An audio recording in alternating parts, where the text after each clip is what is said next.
Gelsen ne güzel, görsen ne güzel, bak yollarına gül serdim. Güz bitti, bize yaz geldi, desen aç kollarını, ben geldim. Gelsen ne güzel, görsen ne güzel, seni her şeyden çok sevdim. Ah bir görsen, sen de sevsen, bundan başka yok derdim.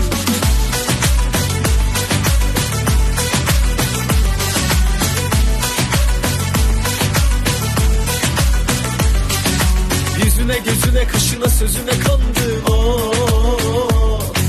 Sağımı solumu evimi yolumu şaştım, oh.